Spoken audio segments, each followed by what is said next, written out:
Alright, I have the Death Star done. You can see some glue marks on it. I used a lot more glue on this than I did the Star Destroyer because I was trying to do the squeeze method and get rid of these seam lines, and that's where you put some glue on it and squeeze it and hold it. And I got rid of most of them. And again, you can see the glue marks, but I know how to get rid of those. You just lightly sand them and they'll go away. And since I plan to put something of a coating on this, I'm not too worried about it. Model comes out looking pretty nice. Just, I don't like how some of the seam lines show up a little too strongly. Let's just leave it at that. That's not, compared to this one has almost no seam lines showing whatsoever. A little bit of glue in one spot and everything just vanished on this and it looks good. This guy right here, not quite the same, but it isn't bad. Considering I spent a whole 25 minutes putting it together, it's not bad at all. Now, I am out of time for right now, so I'm going to go ahead and go do what I need to be doing. Then I will come back and get rid of the marks on this. In case those of you that are wondering how to get rid of them, I'm just going to take one of these and do this with it.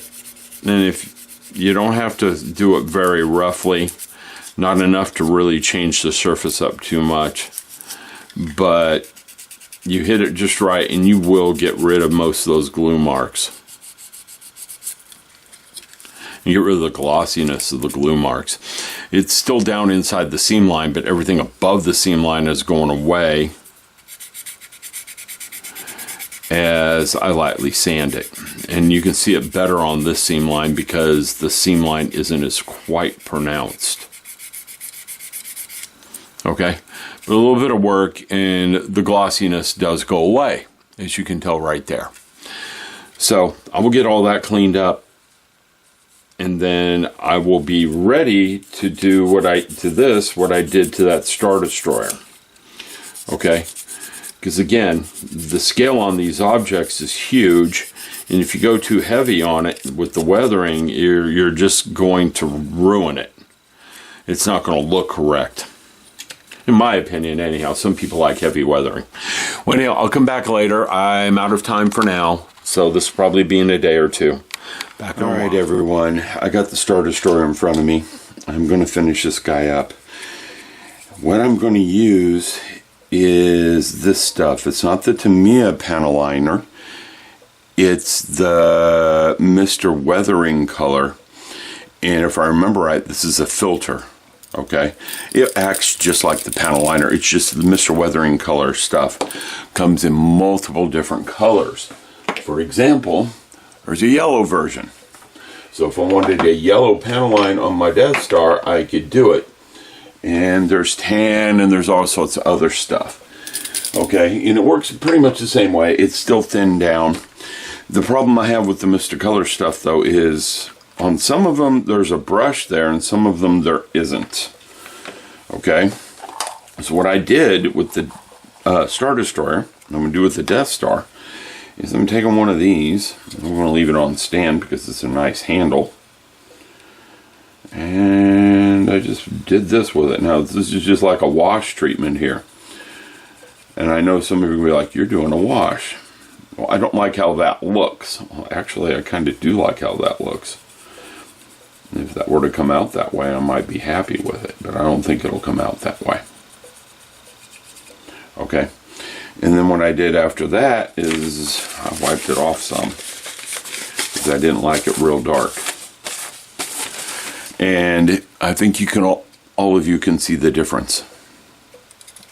Okay, and I like the end result of that. I didn't let this stuff set up on it very long, because I don't want it staining the plastic. So it's very much like the panel liner, except for it's designed for something slightly different, I think. But I get the same end result out of it. Now I'm liable to take the panel liner and go down in these holes with the panel liner instead of this stuff. Let's get that in there. All right. But it was a pretty easy process on the Star Destroyer to get it looking fairly nice pretty quickly. And it does make a big difference on how this looks. A big, big difference. Okay. And even down in there, this is working fine. This color is working fine down in the gaps. Whoa! It didn't want to stay on the stand. That's okay. My fingers are already covered with this stuff anyhow at this point. But it's working okay down in the gaps. And I had to get it off the stand anyhow to get to this side of it. Because what would it be without getting to this side? Right? Now on this side, I'm probably not going to really attempt to wipe it off inside there.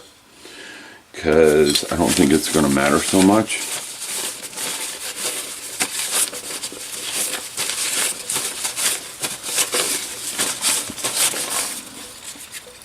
And this is one of the things I don't like. You can see that seam running right along there, and you can see that seam running right along there. And that's the problem with doing something like this. I'm going to bring those seams out real well with this stuff.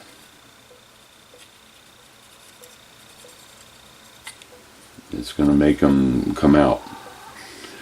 And I think I'm going to use the actual Panaline stuff inside there. I do have the gray Panaline. I can't get in there. I have to use the other end of one of these Q-tips to get that out of there.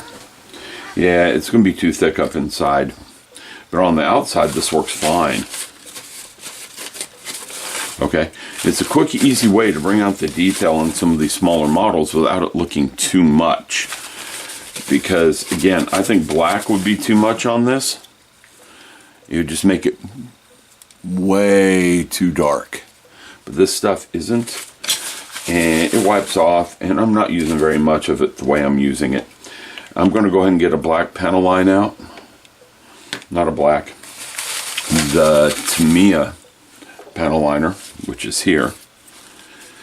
And let's hit the inside with this. Now the reason I want to flip to the Tamiya here is I'm not going to have to clean it off so heavily. It's also a lighter color.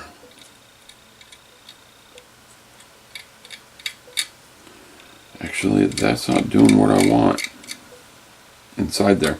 No, it's almost the same color as the plastic, so it's not going to do anything to it.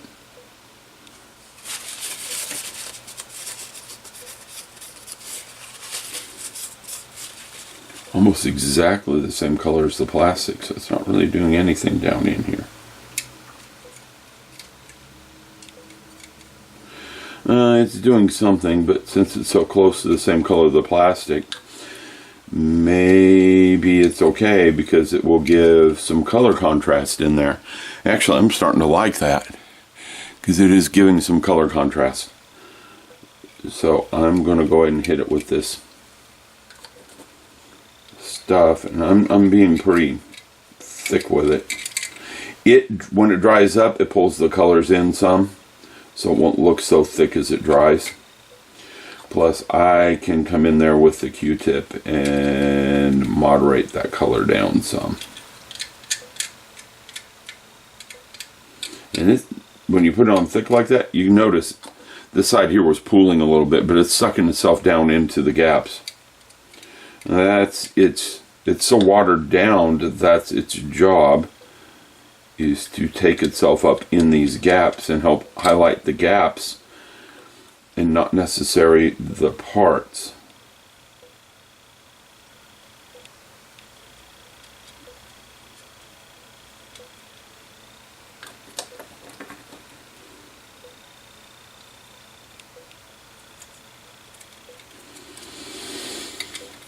Get the upper part of this thing, because I don't think I got the upper part of this at all.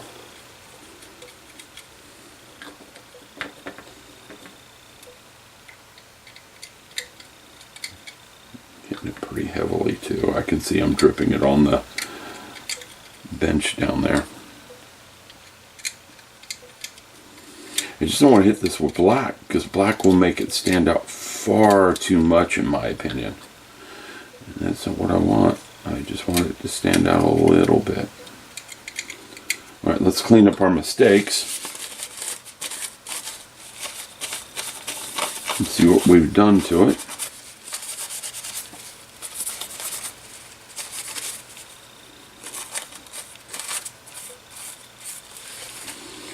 All right, I still need to hit a little bit heavier up in here.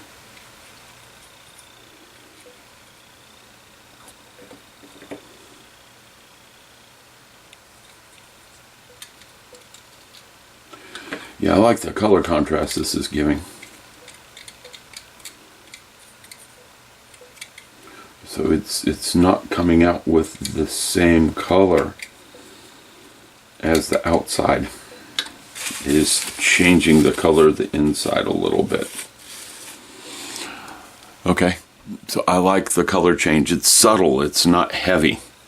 And again, like I said, you can tell here as it dries, it pulls itself down off the surface. Okay, whereas I don't think that filter would have done that. So that's the difference in the two. I think I got that about as done as I'm going to want it. All right, so you can see for just doing a tiny bit of work, you can improve the way that looks quite a bit. And both these products dry pretty quickly. I mean, I'm touching this thing, and I'm not leaving fingerprints or anything. So, and you can tell if I was leaving fingerprints. It takes the shiny off the plastic, one. It dulls it down. Same thing a dull coat would have done. I could have gotten a dull coat and painted it, but it wouldn't have highlighted the panel line so well. Okay? And using the two different filters, it does make this have a different color to it than this. So that's what I did on the Star Destroyer.